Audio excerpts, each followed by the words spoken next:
ನಮ್ಮನೇಲಿ ಕೆಲಸ ಮಾಡೋ ಕೆಲ್ಸದ ಹುಡುಗಿ ಕೋಟ್ಯಾಧಿಪತಿ ಅವ್ರ ಮನೆಗೆ ಸೊಸೆ ಆಗಿದ್ದಾಳೆ ಅಂದ್ರೆ ಅದನ್ನ ಸಹಿಸ್ಕೊಳ್ಳೋದು ಯಾರಿಗಾದ್ರೂ ಕಷ್ಟನೇ ಅಲ್ವಾ ಅಣ್ಣ? ನೀವ್ ಮಾತ್ರ ನನ್ನ ನೋವನ್ನ ಅರ್ಥ ಮಾಡ್ಕೊಂಡಿರೋದು ಅದಕ್ಕೆ.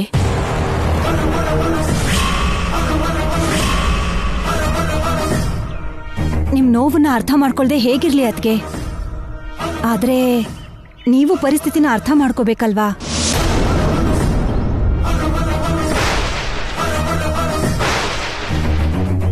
ಅಣ್ಣ ಯಾಕೆ ಹಾಗೆ ಹೇಳ್ತಿದ್ದಾರೆ ಅನ್ನೋದನ್ನ ಅರ್ಥ ಮಾಡ್ಕೋಬೇಕು.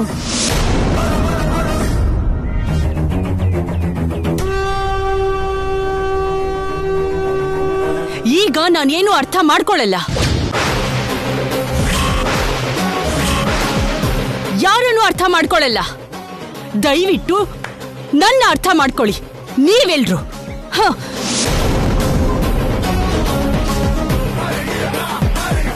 ನೋಡಿದ್ಯಾ ಗೌರಮ್ಮ, ನೋಡಿದ್ಯಾ? ಇದು ನಿಮ್ಮ ಅತ್ತಿಗೆ ವರ್ತನೆ. ಗೌರಮ್ಮ, ನೀನೇ ಹೇಗಾದ್ರೂ ಮಾಡಿ ಒಂದ್ 4 ಒಳ್ಳೆ ಮಾತಾಡಿ ಅವಳ ಮನ್ಸನ್ ಬದಲಾಯಿಸು. ಬೇಕಾದ್ರೆ ಇನ್ನೂ ಒಂದ್ 4 ದಿನ ಇಲ್ಲೇ ಇದ್ಕೊಂಡು ಅವಳ ಮನ್ಸನ್ ಬದಲಾಯಿಸು ಪ್ಲೀಸ್. 4 ದಿನ ಯಾಕಣ್ಣ? ಎಷ್ಟ್ ದಿನ ಬೇಕಾದ್ರೂ ಇಲ್ಲೇ ಇರ್ತೀನಿ. ಅತಿಗೆ ಮನ್ಸನ್ನ ಬದಲಾಯಿಸಿ ಅವ್ರ ನೋವು ಕಡಿಮೆ ಆಗೋ ಹಾಗೆ ನಾನ್ ನೋಡ್ಕೋತೀನಣ್ಣ. ನೀವು ನೆಮ್ಮದಿಯಾಗಿರಿ. ಹಾಗೆ ಆಗ್ಲಮ್ಮ. ಈ ಮನೆ ಒಳಗೆ ಹೇಗ್ ಸೇರ್ಕೊಳ್ಳೋದು ಅಂತ ಯೋಚನೆ ಮಾಡ್ತಿದ್ದೆ. ನಾನಿಲ್ಲಿರೋ ಹಾಗೆ ನೀನೇ ಮಾಡ್ತಿದ್ಯಾ ಅಣ್ಣ. ತುಂಬಾ ಸಂತೋಷ. ಹೋಗಮ್ಮ, ನಿನ್ನ ಅತ್ತಿಗೆ ಹತ್ರ ಹೋಗು. ಸರಿ ಅಣ್ಣ.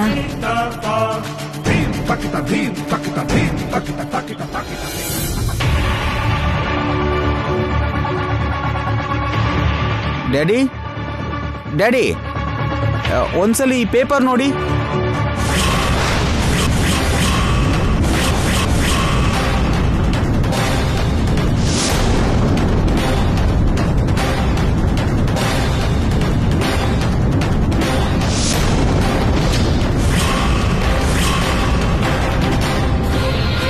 ಇಡಿಯಟ್ ಎಂತ ಕೆಲಸ ಮಾಡಿದಾನೆ.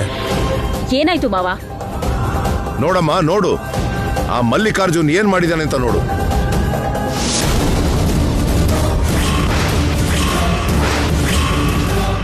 ಇಷ್ಟಾದ ಮೇಲೂ ಕೂಡ ಮಲ್ಲಿಕಾರ್ಜುನ್ಗೆ ನಮ್ಮ ಮೇಲೆ ಸೇಡು ತೀರಿಲ್ಲ ಅನ್ಸುತ್ತೆ. ಅದಕ್ಕೆ ಹೀಗೆ ಪೇಪರ್ನೆಲ್ಲ ಹಾಕ್ಸಿ ಖುಷಿ ಪಡ್ತಾ ಇದ್ದಾನೆ. ಹೀಗೆ ಸುಮ್ಮನೆ ಇದ್ರೆ ಅವನಿನ್ನೂ ಹೆಚ್ಕೋತಾನೆ. ಏನಾದ್ರೂ ಮಾಡಿ ಅವನಿಗೆ ಬುದ್ಧಿ ಕಲಿಸ್ಬೇಕು. ತಕ್ಷಣ ಅವನ ಮೇಲೆ ಪೊಲೀಸ್ ಕಂಪ್ಲೇಂಟ್ ಕೊಡ್ಬೇಕು ಡ್ಯಾಡಿ. ಹಾಗೆ ಮಾಡಿದ್ರೆ ನಮ್ಮ ಮರ್ಯಾದೆ ಹೋಗುತ್ತೆ ಅಂತ ತಾನೆ ನಾವು ಪೊಲೀಸ್ ಕಂಪ್ಲೇಂಟ್ ಕೊಡೋದು ಬೇಡ ಅನ್ಕೊಂಡಿದ್ದು. ಪೊಲೀಸ್ ಕಂಪ್ಲೇಂಟ್ ಕೊಡದೇ ಇದ್ರೆ ಅವನಿನ್ನೂ ಹೀಗೆ ಏನಾದ್ರೂ ಮಾಡ್ತಾನೆ ಇರ್ತಾನೆ.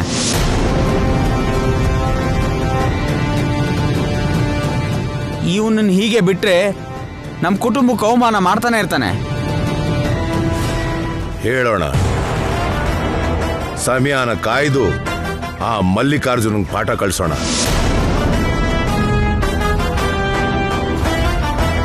ಸದ್ಯಕ್ಕೆ ನಾವು ಯೋಚನೆ ಮಾಡಬೇಕಾಗಿರೋದು ಆ ಮಲ್ಲಿಕಾರ್ಜುನ್ ಬಗ್ಗೆ ಅಲ್ಲ,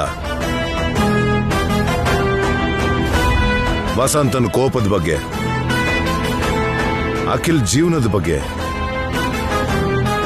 ಶ್ಯಾಮನ್ ಭವಿಷ್ಯದ ಬಗ್ಗೆ. ಅದಕ್ಕಿಂತ ಮುಖ್ಯವಾದ್ದು ಇನ್ನೇನೂ ಇಲ್ಲ. ಇದೆಲ್ಲ ಬಗೆಹರಿಯೋವರೆಗೂ ನಾವು ಯಾವುದ್ರ ಬಗ್ಗೆನೂ ಯೋಚನೆ ಮಾಡಬಾರ್ದು.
ಅಮ್ಮೋರೆ.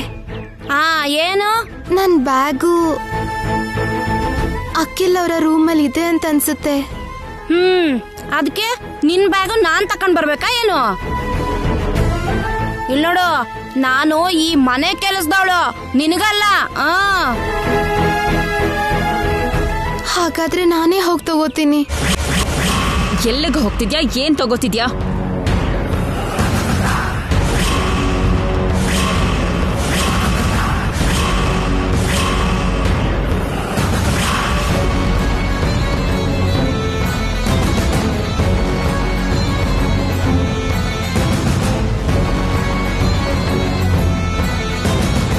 ಏನ್ ವಿಷಯ ಮಾತಾಡ್ತಿದ್ದೀರಾ ಇಬ್ರು? ಅದೇನಂದ್ರೆ ಅಖಿಲ್ ಅವ್ರ ರೂಮಲ್ಲಿ ನನ್ ಬ್ಯಾಗ್ ಇದೆಯೇನೋ ಅಂತ. ಇದ್ರೆ ನೀನ್ ಹೋಗ್ ತಗೋತಿಯಾ? ಯಾರ್ಯಾರೋ ಬೇಕಂದಾಗೆಲ್ಲ ಅಖಿಲ್ ರೂಮ್ಗೆ ಹೋಗಕ್ಕಾಗಲ್ಲ. ಬೋರಮ್ಮ, ಅಮ್ಮಾರೆ, ನೀನ್ ಹೋಗಿ ಆ ಬ್ಯಾಗ್ನ ತಗೊಂಡ್ ಬಾ. ಸರಿ ಅಮ್ಮಾರೆ.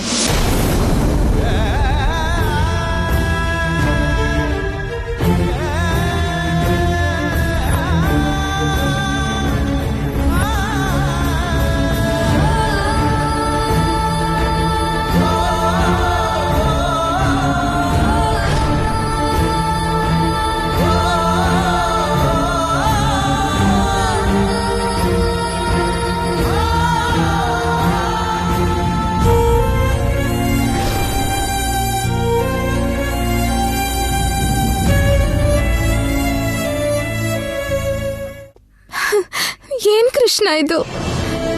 ಮದ್ವೆಗೂ ಮೊದ್ಲು ನಾನು ಅಖಿಲ ರೂಮ್ಗೆ ಹೋಗೋ ಹಾಗೆ ಮಾಡ್ದೆ. ಈಗ ಮದ್ವೆ ಆದ್ಮೇಲೆ ನಾನ್ ರೂಮ್ಗೆ ಹೋಗ್ಬಾರ್ದು ಅಂತ ಅವ್ರ ಕೈಲೇ ಹೇಳಿಸ್ತಿದ್ಯಾ? ನಿನ್ ಲೀಲೆ ನನ್ಗೆ ಅರ್ಥ ಆಗ್ತಿಲ್ಲ ಕೃಷ್ಣ.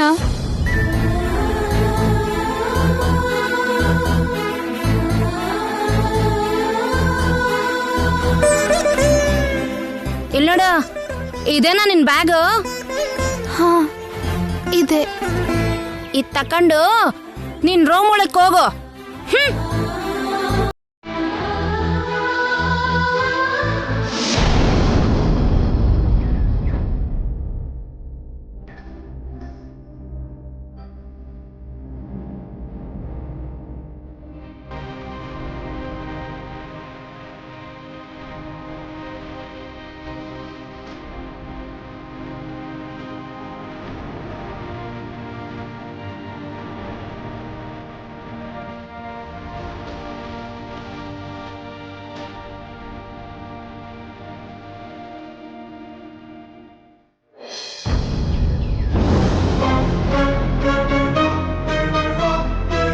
ಏನ್ ಬೋರಮ್ಮ, ಐಶ್ವರ್ಯ ಯಾರ ಮೇಲೆ ಕೂಗಾಡ್ತಿದ್ಲು? ಇನ್ಯಾರ ಮೇಲೆ? ಆ ಹೊಸ ಸೊಸೆ ಮೇಲಮ್ಮ. ಕೂಗಾಡೋ ಅಂತ ತಪ್ಪನ ಶ್ಯಾಮ ಏನ್ ಮಾಡಿದ್ಲು? ಅದೇನಂದ್ರೆ ಅಮ್ಮವ್ರೆ, ನನ್ ಬ್ಯಾಗು ಅಖಿಲ್ ಅವರ ರೂಮಲ್ಲಿ ಇದೆ ಅಂತ ಅನ್ಸುತ್ತೆ. ಇದ್ರೆ ನೀನ್ ಹೋಗ್ ತಗೋತಿಯಾ? ಯಾರ್ಯಾರೋ ಬೇಕಂದಾಗೆಲ್ಲ ಅಖಿಲ್ ರೂಮ್ಗೆ ಹೋಗಕ್ಕಾಗಲ್ಲ.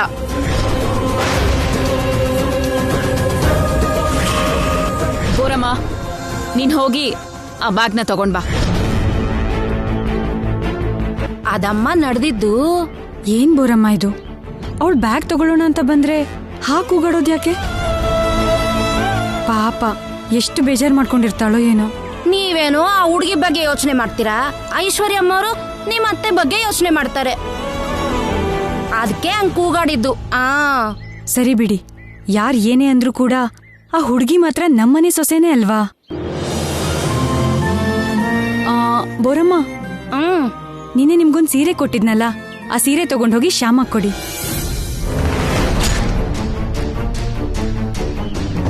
ಯಾವ ಸೀರೆ ಅಮ್ಮವ್ರೆ? ದೊಡ್ಡಮ್ಮವರು ಹೊಸ ಸೊಸೆ ಕೊಂಡ್ಕೊಂಡಿದ್ ಸೀರೆನಾ? ಹೌದು, ಹೊಸ ಸೊಸೆ ಅಂದ್ರೆ ಶ್ಯಾಮನೇ ಅಲ್ವಾ? ಹೌದಮ್ಮವ್ರೆ. ಆದ್ರೆ ಆ ಸೀರೆ ಆ ಹುಡ್ಗಿಗ್ ಕೊಟ್ರೆ ದೊಡ್ಡಮ್ಮವ್ರು ಏನಂತಾರೋ? ಅತ್ತೆ ಆ ಸೀರೆ ತಗೊಂಡಿದ್ದು ಅಖಿಲ್ ಹೆಂಡ್ತಿಗೆ ಅಂತ. ಅಖಿಲ್ ಶ್ಯಾಮನ್ನ ಹೆಂಡತಿಯಾಗೆ ಅಲ್ವಾ ಈ ಮನೆ ಕರ್ಕೊಂಡ್ ಬಂದಿದ್ದು? ಅಂದ್ಮೇಲೆ ಆ ಸೀರೆ ಶ್ಯಾಮಂದೇ ಅಲ್ವಾ? ಆ ಸೀರೆ ಉಟ್ಕೊಳ್ಳೋ ಅಧಿಕಾರ ಶ್ಯಾಮಂಗೆ ಅಲ್ವಾ ಇರೋದು? ಅದು ಅಲ್ದೆ ಹೊಸ ಸೊಸೆ ಅತ್ತೆ ತಂದಿರೋ ಸೀರೆ ಉಟ್ಕೊಳ್ಳೋದು ನಮ್ಮನೆ ಸಂಪ್ರದಾಯ. ಇಲ್ ನೋಡಿ, ಅತ್ತೆಗೆ ನಾನ್ ಹೇಳ್ತೀನಿ, ಆ ಸೀರೆ ತಗೊಂಡೋಗಿ ಶ್ಯಾಮಂಗ್ ಕೊಡಿ. ಸರಿ ನಮ್ಮವ್ರೆ, ಕೊಡ್ತೀನಿ.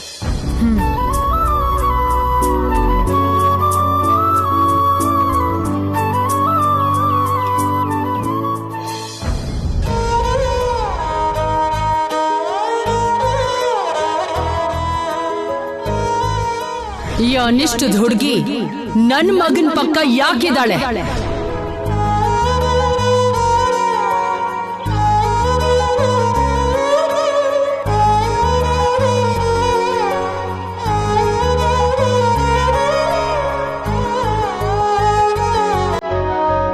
ನಕ್ಷತ್ರ ಬರೋ ಜಾಗಕ್ಕೆ ಈ ಕುರುಪಿ ಹುಡುಗಿ ಹೇಗ್ ಬಂದ್ಲು?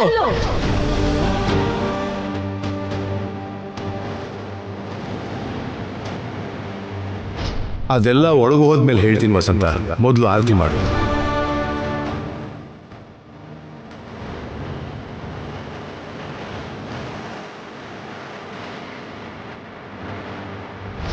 ಸ್ವರ್ಣ ನಾಗಾಭರಣ ಧಾರಣ ನಡೆದ ಮೇಲೆ ಆ ಹುಡುಗಿನ ಬಿಟ್ಟು ಬರೋದು ಧರ್ಮ ಅಲ್ಲ ಅಂತ ಅನ್ನಿಸ್ತು.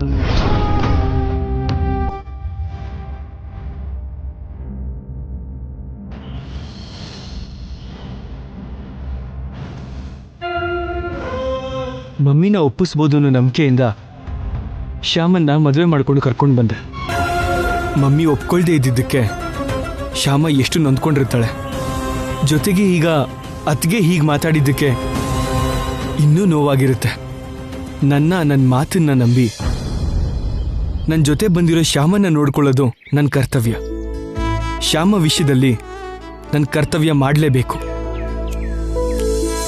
ಗಂಡ ಆಗಿ ಅವಳನ್ನ ನೋಡ್ಕೊಳಕ್ಕಾಗದೆ ಹೋದ್ರು ಬಾಧ್ಯತೆಯಿಂದ ಅವಳಿಗೆ ನೋವಾಗ್ದಿರೋ ಹಾಗೆ ನೋಡ್ಕೋಬೇಕು.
ಇಲ್ಲಿ ನೋಡಮ್ಮ,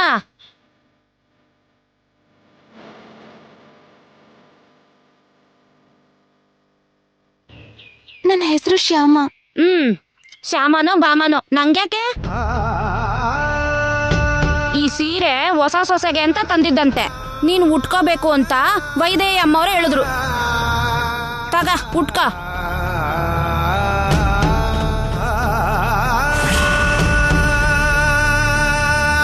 ಅದೃಷ್ಟ ಮಾಡಿ ಹುಟ್ಟಿದ್ಯಾ ಅನ್ಸುತ್ತೆ. ಅದಕ್ಕೆ ಗೊಂಬೆ ತರ ಇರೋ ಹುಡುಗಿ ಉಟ್ಕೋಬೇಕಾದ ಸೀರೆ ನಿನ್ ಪಾಲಕ್ ಬಂದಿದೆ.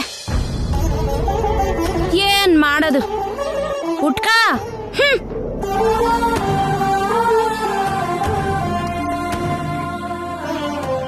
ಪಾಪ ಅಕ್ಕಿಲ್ಲೋರಮ್ಮ ಎಷ್ಟು ಇಷ್ಟಪಟ್ಟು ಈ ಸೀರೆ ತನ್ನ ಸೊಸೆಗೆ ಅಂತ ತಗೊಂಡಿರ್ತಾರೆ.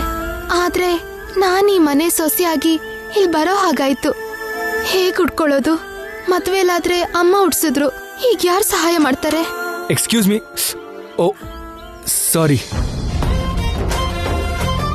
ಸೀರೆ ಚೇಂಜ್ ಮಾಡ್ಕೋತಿದ್ಯಾ? ಸಾರಿ ಸಾರಿ. ಇಲ್ಲಿ ನೋಡಿ, ಹಾ, ಏನೋ ಹೇಳಕ್ ಬಂದಿದ್ರಿ ಅನ್ಸುತ್ತೆ. ಪರವಾಗಿಲ್ಲ ಹೇಳಿ. ಸಾರಿ.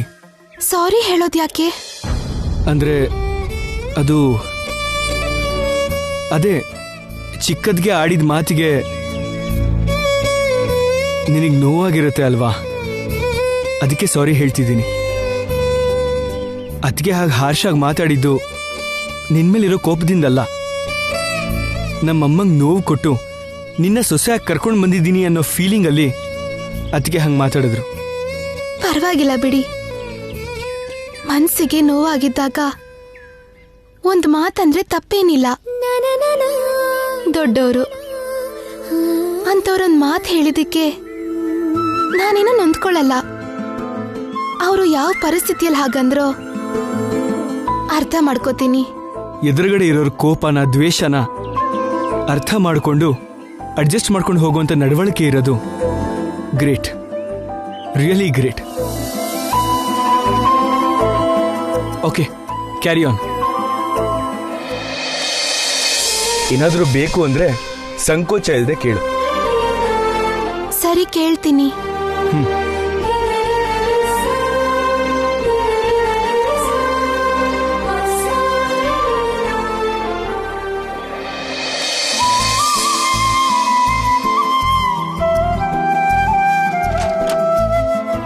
ಶ್ಯಾಮ, ಬನ್ನಿ. ನೀ ನನ್ನನ್ನ ಅಕ್ಕ ಅಂತ ಕರಿ. ಅಖಿಲ್ ಬಂದಿದ್ದ ಅನ್ಸತ್ತೆ. ಐಶ್ವರ್ಯ ಅವ್ರು ಹೇಳಿದ ಮಾತಿಗೆ ನೊಂದ್ಕೋಬೇಡ ಅಂತ ಹೇಳಕ್ ಬಂದಿದ್ರು. ಅಂದ್ಕೊಂಡಿದ್ದೆ, ಎದುರಿಗಿರೋರ್ ಮನ್ಸಿಗೆ ಸ್ವಲ್ಪ ನೋವಾದ್ರೂ ಅಖಿಲ್ ತಡ್ಕೊಳ್ಳಲ್ಲ. ಏನು, ಇನ್ನು ಸೀರೆ ಉಟ್ಕೊಳ್ಳಿಲ್ವಾ? ಅಂದ್ರೆ ಅದು ಸೀರೆ ಉಟ್ಕೊಳಕ್ ಬರತ್ತಲ್ವಾ? ಬರತ್ತಕ್ಕ, ಅಮ್ಮ ಕಲ್ಸಿದ್ದಾರೆ. ಗೊತ್ತು ಬಿಡು, ಸುಮ್ನೆ ಕೇಳ್ದೆ, ಏನು ಅನ್ಕೋಬೇಡ. ಎಲ್ಲ ಸೀರೆನೇ ಬೇರೆ, ಈ ಸೀರೆನೇ ಬೇರೆ. ಭಾವಿ ಸೊಸೆಗೆ ಅಂತ ನಮ್ ಅತ್ತೆ ಪ್ರತ್ಯೇಕವಾಗಿ ತಂದಿರೋ ಸೀರೆ ಇದು. ಈ ಸೀರೆ ಉಡೋಕೆ ಎಲ್ರಿಗೂ ಬರೋದಿಲ್ಲ. ಇವತ್ ನಾನೇ ಉಡಿಸ್ತೀನಿ, ಬಾ.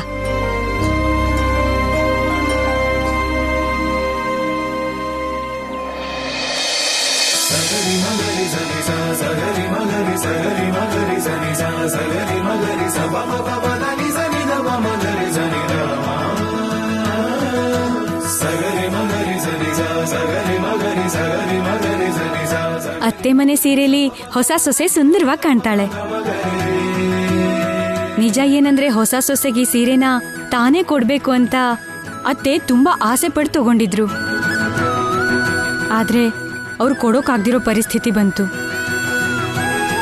ಅತ್ತೆ ಮಾತುಗಳನ್ನ ಕೇಳಿ ಅವ್ರ ವರ್ತನೆ ನೋಡಿ ನೀನವ್ರನ್ನ ಅಪಾರ್ಥ ಮಾಡ್ಕೋಬೇಡ. ಇಂಥ ಅತ್ತೆ ಎಲ್ರಿಗೂ ಸಿಗಲ್ಲ.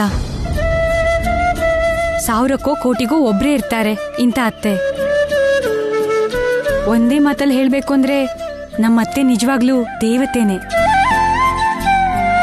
ಸೊಸೆನ ಸ್ವಂತ ಮಗಳಿಗಿಂತ ಪ್ರೀತಿ ಮಾಡೋಂಥ ದೊಡ್ಡ ಮನ್ಸು ಅವರದ್ದು.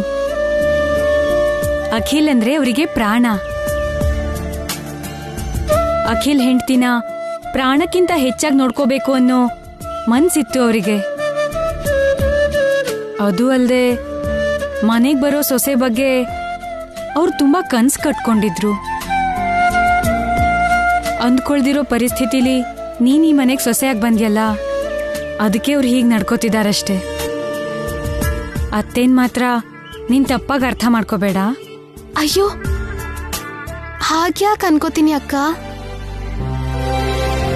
ಅವರು ಹೀಗ್ ನಡ್ಕೊಳ್ತಿರೋದು ಅವ್ರ ತಪ್ಪೇನಲ್ಲ. ಪಾಪ ಅವ್ರ ಮನ್ಸಿಗೆ ಕಷ್ಟ ಕೊಟ್ಟಿದ್ದು, ಅವ್ರು ಹೀಗ್ ನಡ್ಕೊಳ್ಳೋ ಹಾಗೆ ಮಾಡಿದ್ದು ನಾನೇ ಅಲ್ವಾ ಅಕ್ಕ. ಹೀಗ್ ನೊಂದಿರೋ ಅವ್ರ ಮನ್ಸನ್ನ ನಾನು ಅರ್ಥ ಮಾಡ್ಕೊಳ್ದಿರೋದು ಹೇಗೆ? ನಾನು ತಪ್ಪದೆ ಅರ್ಥ ಮಾಡ್ಕೋತೀನಿ.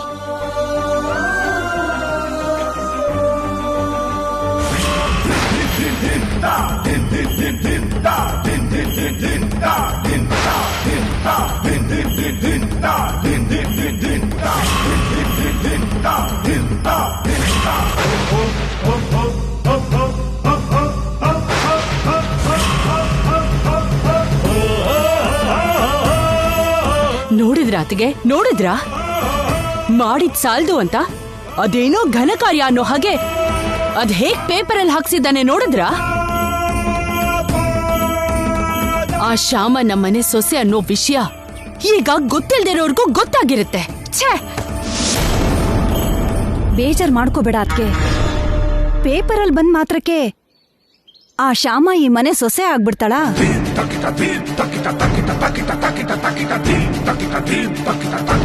ಅವಳನ್ನ ಈ ಮನೆಯಿಂದ ಹೇಗ್ ದೂರ ಮಾಡ್ಬೇಕೋ ಹಾಗ್ ಮಾಡೋಣ. ಅದು ಅಷ್ಟು ಸುಲಭ ಅಲ್ಲ ಅತ್ಗೆ. ಅಷ್ಟು ಕಷ್ಟ ಕೂಡ ಅಲ್ಲ ಅತ್ಗೆ.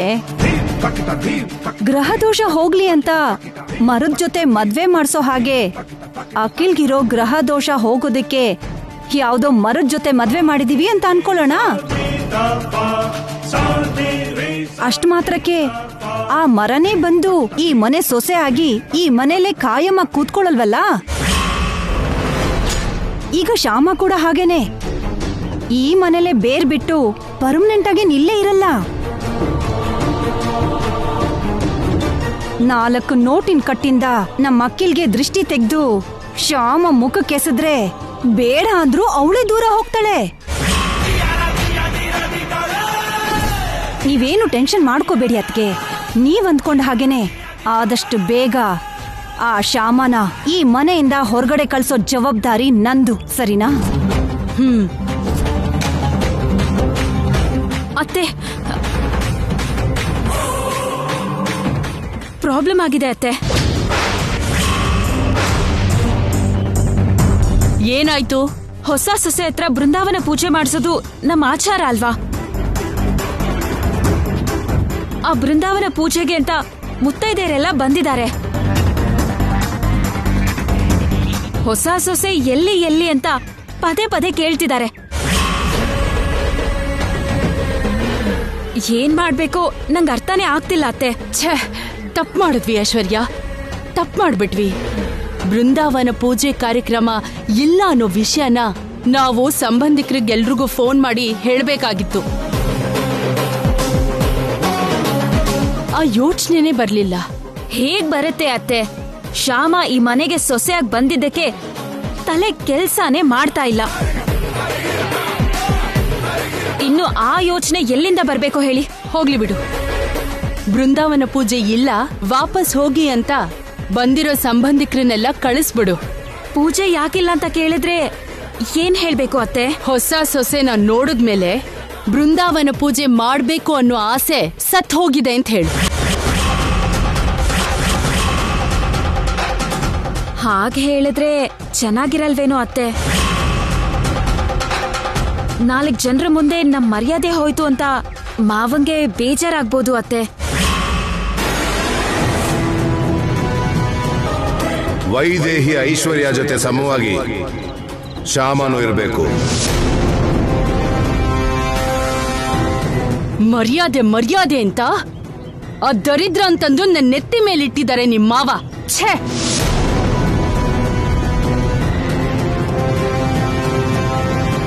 ಕೋಪ ಮಾಡ್ಕೋಬೇಡ ಅದ್ಗೆ, ಕೋಪ ಮಾಡ್ಕೋಬೇಡ. ಪ್ರತಿ ಸಮಸ್ಯೆಗೂ ಒಂದು ಪರಿಹಾರ ಇರುತ್ತೆ.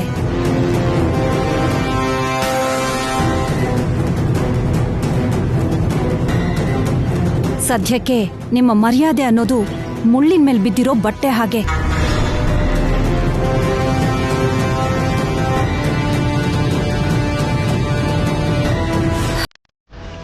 ಅಂದ್ರೆ ಬಟ್ಟೆ ಹರಿದೇ ಇರೋ ಹಾಗೆ ಮೆತ್ತಗೆ ಮುಳ್ಳಿಂದ ಬಿಡಿಸ್ಕೋಬೇಕು.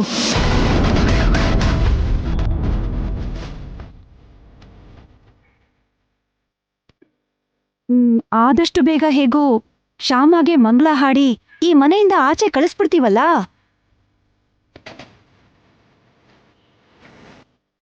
ಈ 4 ದಿನದಲ್ಲಿ ನೀವು ಎಲ್ರ ಮುಂದೆ ಸಣ್ಣವರಾಗೋದು ಯಾಕೆ?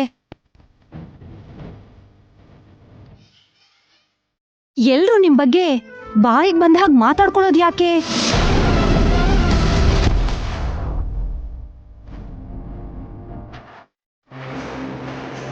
ಬಂದವ್ರ ಮುಂದೆ ಮರ್ಯಾದೆ ಹೋಯ್ತು ಅಂತ ಅಣ್ಣ ನೊಂದ್ಕೊಳ್ಳೋದು ಯಾಕೆ?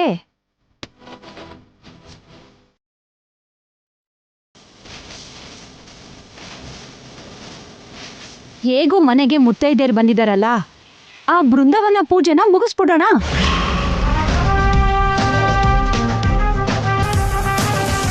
ಆಮೇಲೆ ನಾವು ಮಾಡ್ಬೇಕಾಗಿರೋದನ್ನ ಮಾಡೋಣ. ಸರಿ, ನಿಮ್ಮಿಷ್ಟ.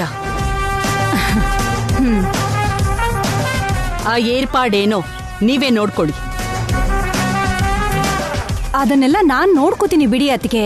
ನೀವು ಮಾತ್ರ ಅತ್ತೆ ಸ್ಥಾನದಲ್ಲಿ ಅಲ್ಲಿ ನಿಂತಿದ್ರೆ ಸಾಕು. ಅತ್ತೆ ಪಕ್ಕದಲ್ಲಿ ಇಲ್ದೇನೆ ಹೊಸ ಸೊಸೆ ಬೃಂದಾವನ ಪೂಜೆ ಮಾಡಿದ್ರೆ ಮುತ್ತೈದೇರು ಮೂತಿ ತಿರ್ಗಿಸ್ತಾ ಹತ್ತಾರು ರೀತಿ ಬಾಯಿಗೆ ಬಂದ ಹಾಗೆ ಮಾತಾಡ್ಕೋತಾರೆ. ಆ ಅವಕಾಶನ ನೀವ್ ಅವ್ರಿಗೆ ಯಾಕೆ ಕೊಡ್ಬೇಕು?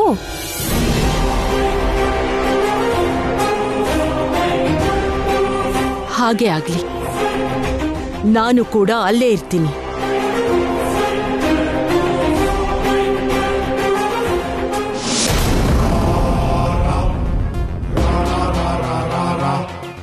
ಅಬ್ಬಬ್ಬಬ್ಬಬ್ಬಬ್ಬ, ಎಷ್ಟು ಚೆನ್ನಾಗಿದೆ ಈ ಸೀರೆ. ಆದ್ರೆ ಇಷ್ಟು ಕಾಸ್ಟ್ಲಿ ಸೀರೆನ ನೀನ್ ಉಟ್ಕೊಳ್ಳದೆ ಸ್ವಲ್ಪನೂ ಚೆನ್ನಾಗಿಲ್ಲ. ಈ ಮನೆ ಸಂಪ್ರದಾಯದ ಪ್ರಕಾರ ಹೊಸ ಸೊಸೆಗೆ ಅತ್ತೆ ಮನೆಯವರು ಸೀರೆ ಕೊಡ್ಬೇಕಂತೆ. ಆ ಸೀರೆನೇ ಇದು. ಅಷ್ಟೇ ಬಿಡು, ಯಾರೋ ಕೊಡೋದ್ ಬಿಟ್ರೆ ಇಷ್ಟು ಒಳ್ಳೆ ಸೀರೆನ ಉಟ್ಕೊಳ್ಳೋ ಅದೃಷ್ಟ ನಿನ್ ಮುಖಕ್ಕೆಲ್ಲಿದೆ? ರೊಟ್ಟಿ ತುಪ್ಪಕ್ ಜಾರ್ ಬಿದ್ದ ಹಾಗೆ ಕೋಟೀಶ್ವರನ್ ಮನೆಗೆ ಸೊಸೆ ಆಗಿದ್ಯಾ? ನಿನ್ನ ಅದೃಷ್ಟ ಹೀಗಾಯ್ತು ಸರಿ, ಆದ್ರೆ ನನ್ ಯಾಕೆ ಹಾಳ್ಬಾವಿ ತಳ್ಳಕ್ ನೋಡ್ದೆ? ನಾನೇನ್ ಮಾಡ್ದೆ? ಏನ್ ಮಾಡಿದ್ಯಾ? ಇವತ್ತು ಹಾಡ್ ಹಾಡಿದ್ಯಲ್ಲ, ಮರ್ತ್ಬಿಟ್ಯಾ? ಓ ಅದಾ, ಬೆಳಗ್ಗೆ ಹೇಳ್ತಿದ್ದ ಹಾಗೆ ಕಣ್ಮುಂದೆ ಕೃಷ್ಣನ್ ವಿಗ್ರಹ ಕಾಣಿಸ್ತಲ್ಲ, ಅದಕ್ಕೆ ಗೊತ್ತಾಗ್ತಾನೆ ಹಾಡ್ಬಿಟ್ಟೆ ಅಂತ ಅಂತೀಯ ಅಲ್ವಾ?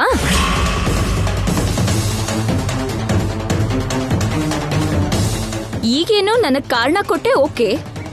ಒಂದ್ ವೇಳೆ ಅವರೆಲ್ಲ ಹಾಡ್ ಕೇಳಿ ಥೇಟ್ ರೂಪಾರಾಣಿ ಹಾಡ್ದಂಗೆ ಹಾಡ್ತಿದ್ಯಲ್ಲ ಅಂತ ಕೇಳಿದ್ರೆ ಏನ್ ಹೇಳ್ತೀಯ? ರೂಪಾರಾಣಿಗೂ ನಾನೇ ಹಾಡೋದು, ಅವಳು ಸುಮ್ನೆ ಆಕ್ಷನ್ ಮಾಡ್ತಾ ಇದ್ಲು ಅಂತ ಹೇಳ್ತೀಯಾ? ಅಷ್ಟೇ ಅಲ್ವಾ? ಛೇ, ಹಾಗ್ಯಾಕೆ ಹೇಳ್ತೀನಿ ರೂಪಾರಾಣಿ? ಏನೋ ಯಾರಿಗ್ ಗೊತ್ತು, ನಿನಗೆ ಗೊತ್ತಾಗ್ದಾಗೇನೆ ಹೇಳಿದ್ರು ಹೇಳ್ಬಿಡ್ತೇನೋ. ಇಲ್ಲಿ ಏನ್ ನಡೀತಿದ್ಯೋ ನೋಡ್ಬೇಕು ಅಂತ ನಾನು ಮಮ್ಮಿ ಬಂದು ಔಟ್ ಹೌಸಲ್ಲಿ ಇದ್ದಿದ್ದು ಎಷ್ಟು ಒಳ್ಳೇದಾಯ್ತು.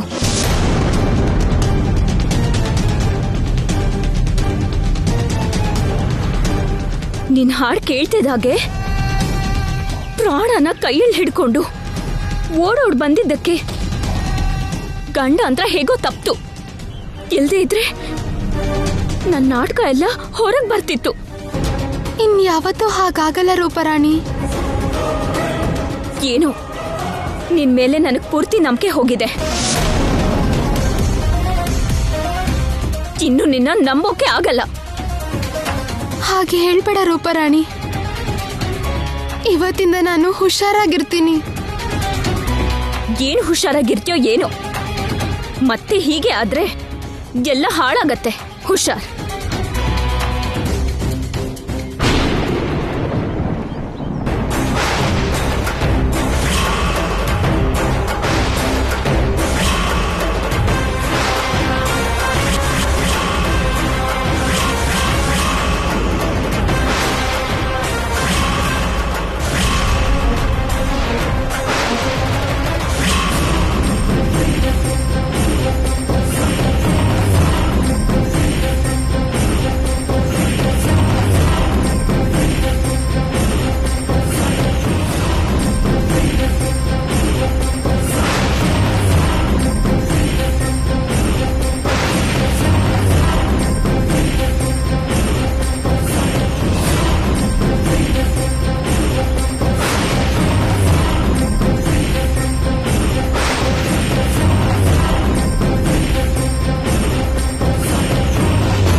ಹುಷಾರಾಗಿ ಯಾಕಿರ್ಬೇಕು?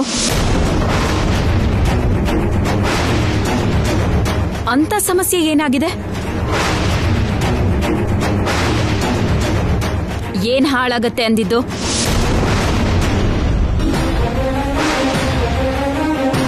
ನಿನಗೆ ಶ್ಯಾಮನ್ನ ಯಾಕೆ ನಂಬಕ್ಕಾಗಲ್ಲ?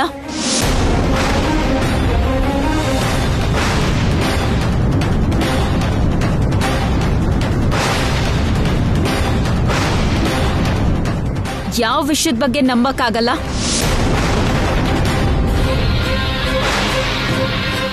ಇಷ್ಟೊತ್ತು ಏನ್ ಮಾತಾಡ್ತಿದ್ರಿ ನೀವು?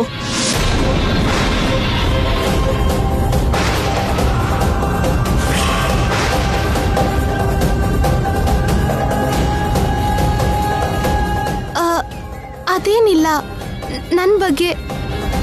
ನನ್ ಬಗ್ಗೆನೇ ಮಾತಾಡ್ತಾ ಇದ್ವಿ. ನಿನ್ ಬಗ್ಗೆನಾ? ಏನ್ ಮಾತಾಡ್ಕೋತಾ ಇದ್ರಿ?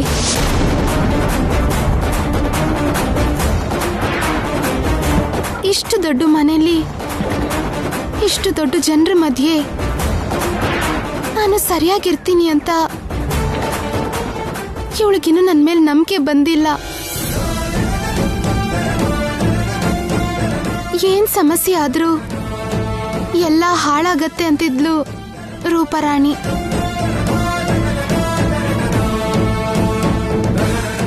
ನನ್ನ ಬಗ್ಗೆ ನೀನ್ಯಾಕೆ ಗಾಬರಿ ಆಗ್ತೀಯಾ? ನಾನು ಹುಷಾರಾಗಿರ್ತೀನಿ ಅಂತ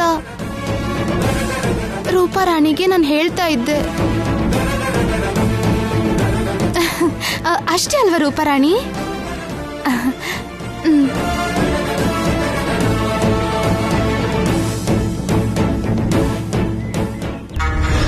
ಶ್ಯಾಮ ಹೇಳ್ತಿರೋದನ್ನ ಯಾಕೋ ನಂಬಕ್ಕಾಗ್ತಿಲ್ಲ.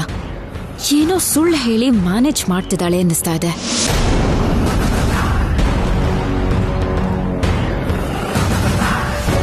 ಹೊರಗಡೆ ಅಮಾಯಕಿಯಾಗಿ ಕಾಣಿಸಿದ್ರು ತುಂಬಾ ಜೋರಾಗೇ ಇದ್ದಾಳೆ ಇವಳು. ಆದಷ್ಟು ಬೇಗ ಇವಳನ್ನ ಮನೆಯಿಂದ ಹೊರಗೆ ಕಳ್ಸೋದೇ ಒಳ್ಳೇದು. ಏನಾಯ್ತು ಹಾಗೆ ನೋಡ್ತಾ ಇದ್ದೀರಾ? ಏನೂ ಇಲ್ಲ ಬಿಡು. ಅಲ್ಲಿ ಬೃಂದಾವನ ಪೂಜೆಗೆ ತಯಾರಿ ನಡೀತಾ ಇದೆ. ಬೇಗ ರೆಡಿಯಾಗ್ ಬಾ. ಸರಿ, ಬರ್ತೀನಿ.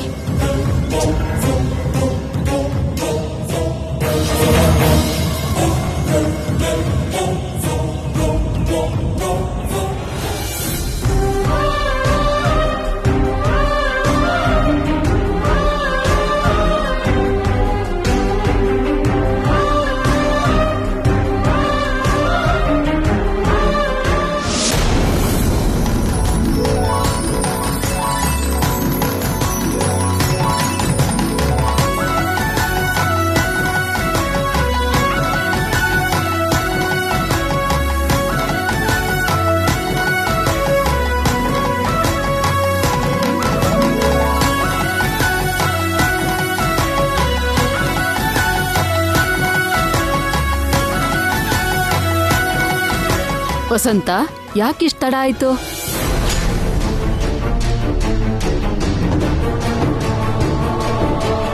ಹೊಸ ಸೊಸೆ ರೆಡಿ ಆಗೋದಕ್ಕೆ ತಡ ಆಗ್ತಿದ್ಯೇನೋ? ಅದೆಲ್ಲ ಏನೂ ಇಲ್ಲ, ನೀವ್ ಕೆಲ್ಸ ಮುಗಿಸಿ. ಕೆಲ್ಸ ಎಲ್ಲ ಮುಗೀತು. ನಿಮ್ ಹೊಸ ಸೊಸೆ ಎಲ್ಲಿ?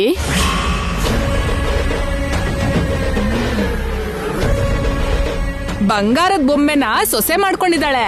ನಮ್ ದೃಷ್ಟಿ ತಾಗ್ಬಾರ್ದು ಅಂತ ಅವಳನ್ನ ಅಡಗಿಸಿಟ್ಟಿರ್ಬೇಕು.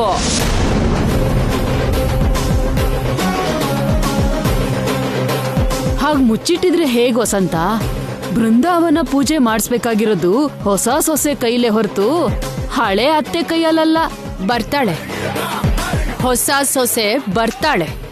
ಬೇಗ ಕರೆದ್ರೆ ಹೊಸ ಸೊಸೆ ಕೈಲಿ ತುಳಸಿ ಪೂಜೆ ಮಾಡಿಸಿ ಅವಳ ಕೈಯಿಂದನೇ ಪ್ರಸಾದನೂ ಮಾಡಿಸಿ ಹೊಸ ಸೊಸೆ ಕೈಲೇ ತುಳಸಿ ಅಮ್ಮನ್ಗೆ ನೈವೇದ್ಯ ಕೊಡಿಸ್ತೀವಿ.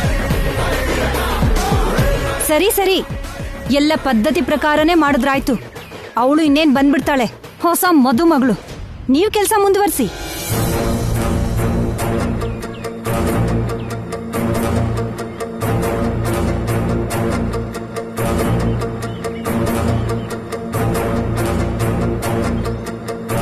ಹಲೋ ಹಲೋ, ಏನ್ರಿ? ಬೃಂದಾವನ ಪೂಜೆಗೆ ಮುತ್ತೈದೆಯರು ಬಂದಿದ್ದಾರೆ.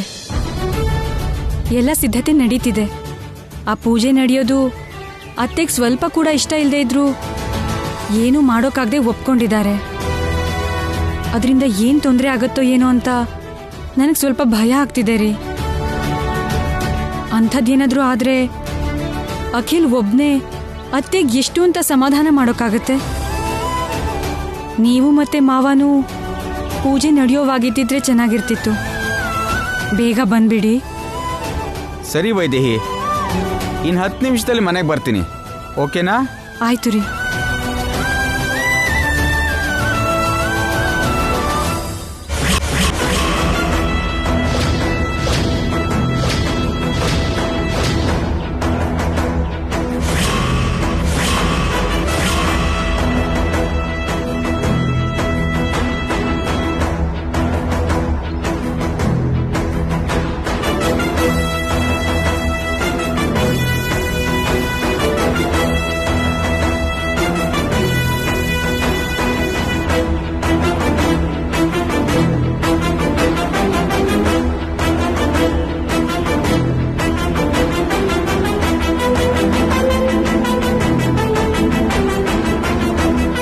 ನಾನ್ ಹೇಳ್ದಾಗೆ ಎಲ್ರ ಮುಂದೆ ಆ ಶ್ಯಾಮಗೆ ಅವಮಾನ ಮಾಡ್ಬೇಕು.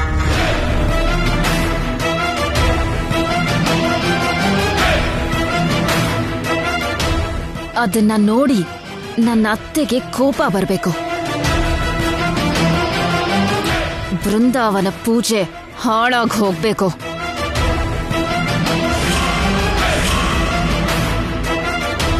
Okay madam. ನೀವೆಲ್ಲ ಹೋಗಿರಿ. ನಾನ್ ಹೋಗಿ ಹೊಸ ಸೊಸೆನ ಕರ್ಕೊಂಡ್ ಬರ್ತೀನಿ.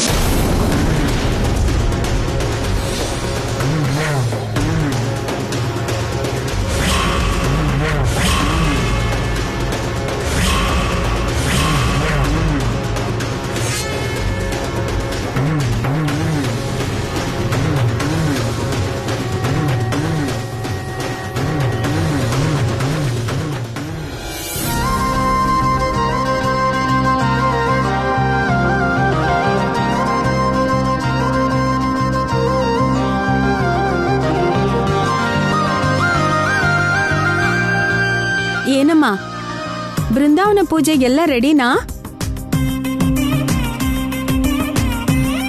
ರೆಡಿ ಆಗ್ತಿದ್ಯಮ್ಮ.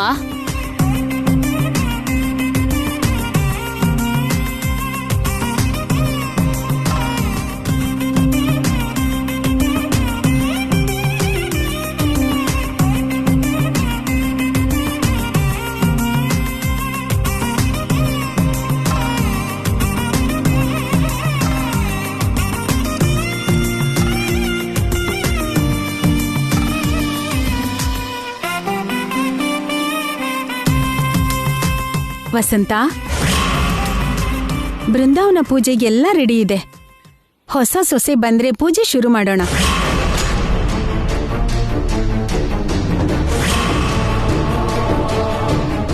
ಏನ್ ಹಾಗೆ ನೋಡ್ತಾ ಇದ್ದೀರಾ? ಹೊಸ ಸೊಸೆನ ಬರಕ್ ಹೇಳು.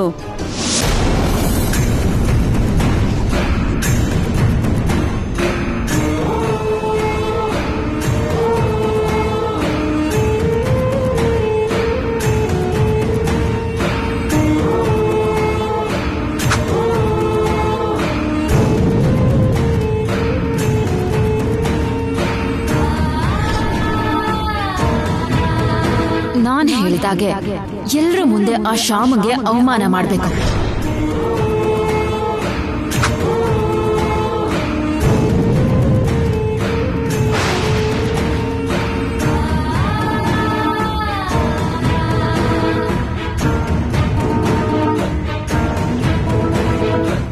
ಬರ್ತಾ ಇದ್ದಾಳೆ ಹೊಸ ಸೊಸೆ.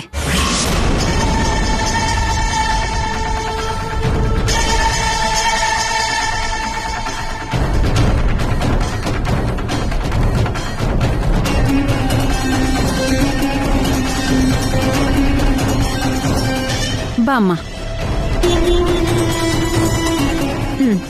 ಕೂತ್ಕೋ.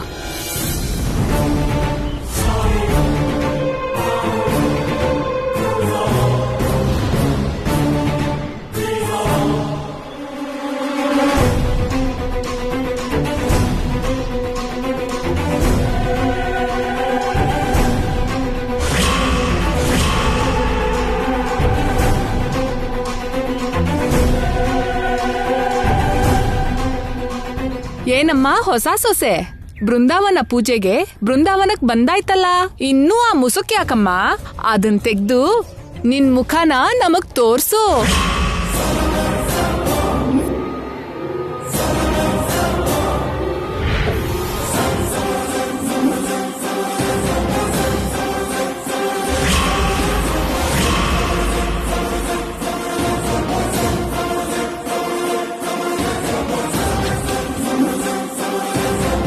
ಯಾಕಮ್ಮ ಮುಸುಕ್ ತೆಗಿಯೋಕೆ ನಾಚಿಕೆ ಆಗ್ತಿದ್ಯಾ?